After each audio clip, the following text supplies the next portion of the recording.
If you want something done and you want it done quickly, call the U.S. military. Hospitals are being built from scratch in hotspots. Medical supplies are being shipped all over the country. And even while this is going on, the Coast Guard's cracking down on the cartels. President Trump was boasting about the Navy sending hospital ships to New York and L.A. harbors the other week, but there were some doubters in the media. There is no sign that the Navy hospital ships that the president made such a big deal of, the Comfort and the Mercy, there's no sign that they'll be anywhere on site helping out anywhere in the country for weeks yet. He said one of those ships would be operational in New York Harbor by next week. That's nonsense. Never doubt the U.S. military. Both ships arrived in harbor weeks ahead of schedule. There's the Comfort arriving this week in New York, and the Mercy is in L.A. Both ships are receiving patients. Joining me now, General Terrence O'Shaughnessy, commander of the United States Northern Command. Commander, thank you very much for joining me, and I'll let you get right back to work because I know you have a lot on your plate. I can't even believe what you guys are doing, building these hospitals, shipping supplies. I just saw you guys just intercepted a Russian jet entering Alaskan airspace and turned it away, and even sending soldiers down to the southern border. Thank you very much, and just explain to the American people everything you're doing.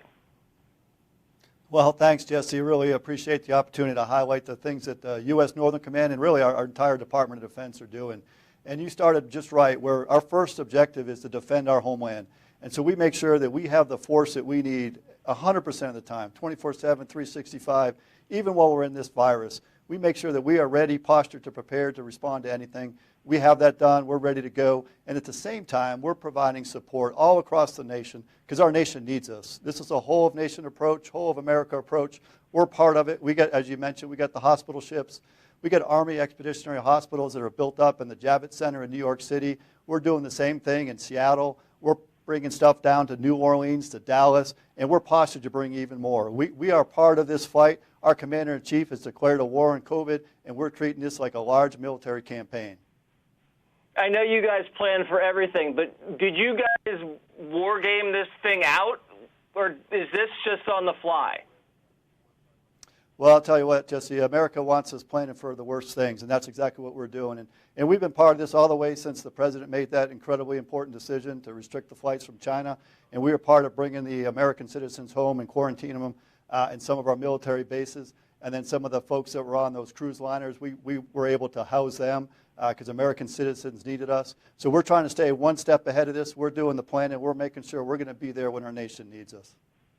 Well, we have a lot of confidence in you guys, and we owe you a huge debt of gratitude. It's just astounding what you guys can accomplish in such a short amount of time. Last question before I let you go. I know this isn't biological warfare. You know, we haven't come to that conclusion. The intelligence agencies don't believe it is. But thinking ahead, years from now, our enemies have to see that this really brought this country to its knees.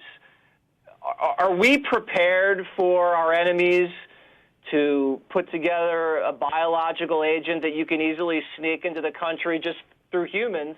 They shake a bunch of hands, they cough on a bunch of people, and then here we are again, shutting the whole economy down. How do you prevent that?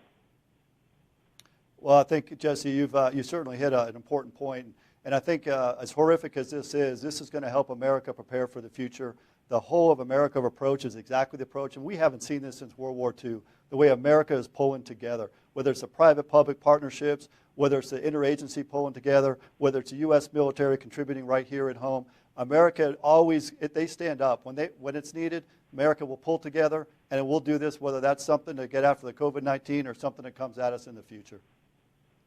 General, thank you so much for your service, and America thanks you, and we appreciate you coming on the air tonight. Thank you, Jesse.